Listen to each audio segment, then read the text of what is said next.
What's up, guys, and welcome back to another episode of the Crystal Palace Career Mode. Something you guys really enjoy on the channel, and I enjoy bringing to you. I know progress has been a little bit slow, but we'll be stepping it up, ramping it up a little bit. There are 4 games in this episode, the first of which is against Brighton and Hove Albion, as you can see. Making a few subs because our previous game was just a few days before this. Excuse me. So we're setting the lineup. We get Tom Davies in there starting. We get Sacco out on the right-hand side. Mainstay Benteke stays at striker, hoping for him to get us some of the goals. And Milejevic, who I've decided that's how it's pronounced, because no one's given me a better explanation.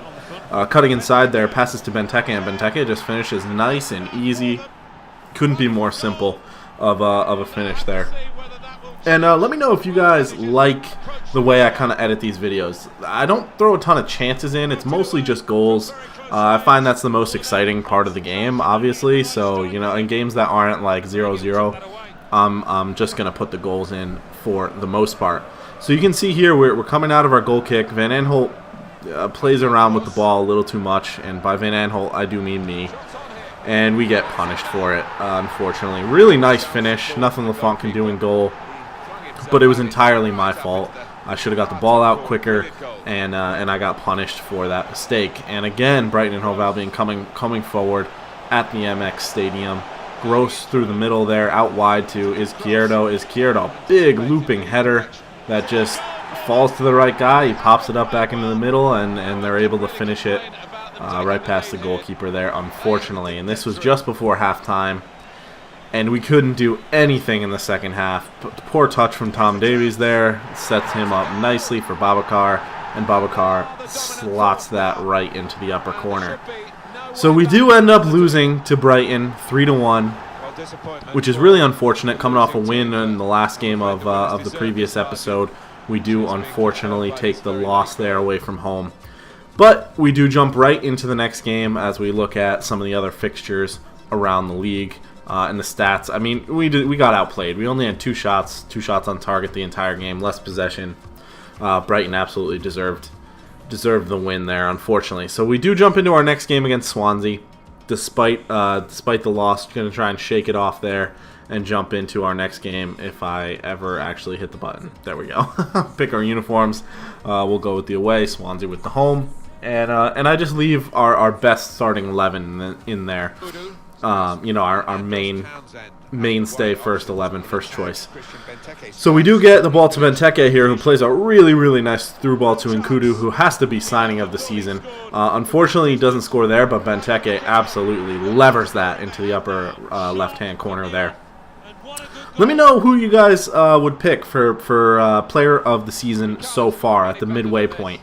My candidates would be GKN out on the right wing there, Benteke, and probably Milejevic. Pops up with a lot of goals from midfield and a lot of tackles too that I guess you guys probably don't see. But unfortunately there, Swansea are able to take the ball from us. They're moving the ball down the field really nicely. They move it out wide, Rocky Mesa into, can't actually tell who that is there, but, oh, it's James Milner, that's right, I remember this goal. Oh, God, James Milner in from left back, who they got from Liverpool, now at Swansea, the Welsh side. Out to Milner there, and he does just finesse it right past us. But again, Nkudu dangerous on that left wing, or the right wing. Cutting inside nicely, beats his man again, squares the ball over.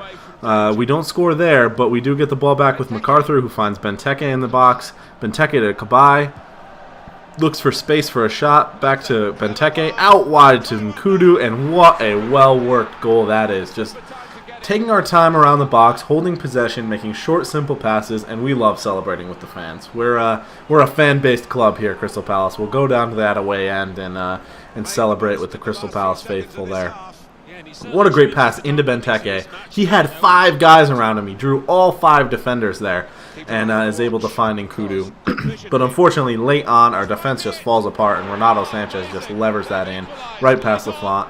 Not a lot of clean sheets in Lafont's last few games, which unfortunately is no slight on him. That's my defending, as unfortunate as that is. But we do get a draw away from home.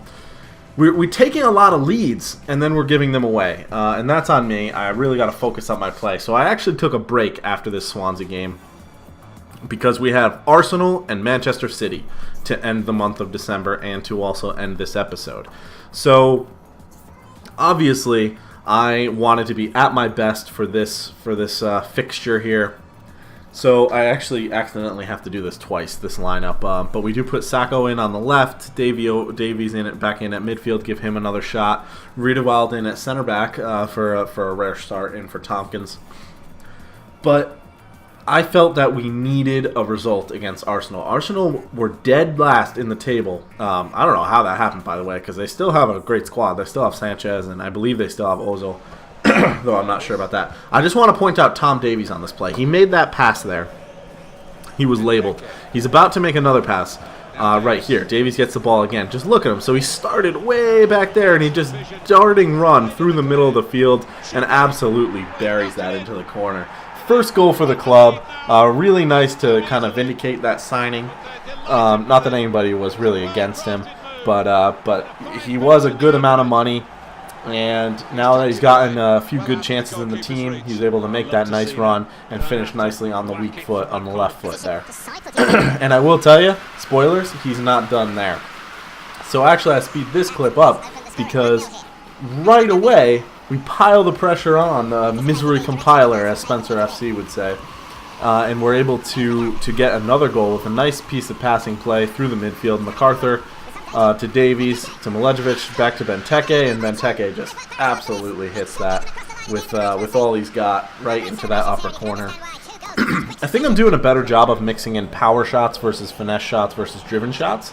I'm really starting to learn like what the best way to shoot is for any given scenario, what has your best chance of scoring. So that's really good. But again, like that Van Aanholt goal earlier, we're just playing around too much in the back, and we almost make a tackle, but it falls right back to the Arsenal man in the box. I believe it was Danny Welbeck, and he goes and celebrates like he won the World Cup. But from the ensuing kickoff, Davies gets the ball back, gets the ball taken away from him, but we win possession back pretty quickly, out wide to Van Aanholt to MacArthur, Benteke, then Sacco back to Benteke. Benteke finds Davies, who finds Nkudu, and he slams that home. Really, really nicely. We do take a 3-1 lead against Arsenal very early on in the first half.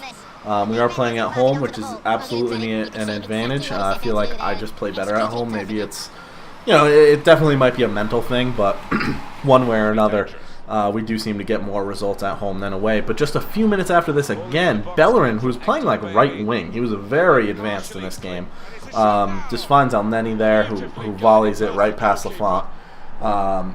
And unfortunately, Arsenal are right back in the game again. But not long after that goal, we move forward. Benteke collects the ball on the edge of the area, holds it up really nicely, shows off his strength, finds MacArthur, finds Milejevic.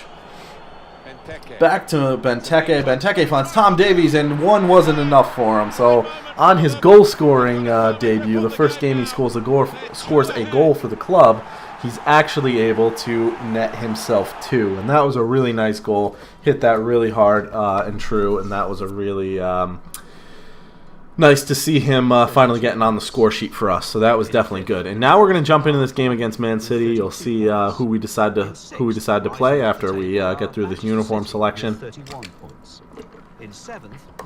I was going to stick with that our strongest starting lineup there, but I decided Tom Davies couldn't sit the bench after. Actually, I think he's in the reserves. So we're going to have to edit all that in January. But he couldn't knock it on the field for after that great 2-goal performance there against Arsenal, no less. So we're playing against Man City here, and again, a pretty even game, almost to the end of the first half. But Davies again, finding players in good attacking positions. Milejevic does hit it off the post, but Andros Townsend is well positioned to just tap that into the essentially open net there. One thing you guys may have noticed, a lot of times career mode teams like the AI teams will play their second choice goalkeepers, and in the case of Man City it doesn't matter so much. Bravo's still a decent goalkeeper, but no Ederson in this game, who I believe is 83 rated, though I'm not entirely sure. Anyway, so Townsend does put us up 1-0 pretty late on in the first half, and and we're able to take a lead against another top team. Although Arsenal wasn't top in the standings, they are a top 4 club, and no later than Man City kicks off do we take the ball from them, run down the field, and Benteke with a near post driven finesse shot. That takes a little bit of skill, more practice than skill if you know how to do it. But anyway, we do get a corner kick, and Tompkins is able to head that home right past the City goalkeeper and put us up 3-0 just before the 63rd minute. And I couldn't describe the feeling. It was great. It was really nice to be able to get that monkey off our back from those 2 poor results at the beginning of the episode and go into January really strong.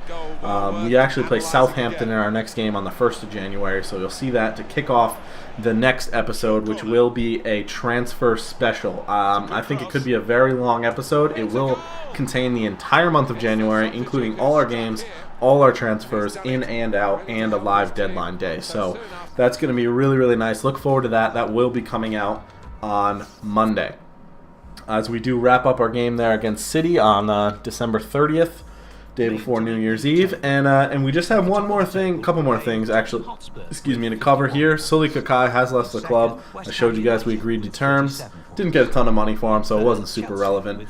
But we do take a look at the Bradley Mitchell scouting report. We are going to hire another scout after January with whatever money we have left over, and we'll send him somewhere else, maybe the United States, get a few more Americans in.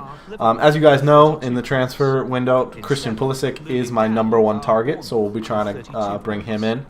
As you can see, we're moving into our youth squad monthly report just to get a couple more guys that we do have in the club. This guy here, Henry Collins, looks really good. 83 to 94 potential and a 58 overall rating at the moment. And just one more thing going to show up here in a second. Just thought it was pretty cool. Christian Benteke actually does win Player of the Month for December for the Premier League. I saw that news article right there, so we do check it out. Really nice to get the recognition. So I hope you guys enjoyed the episode. Look forward to the episode on Monday, transfer special, and I'll see you guys next time.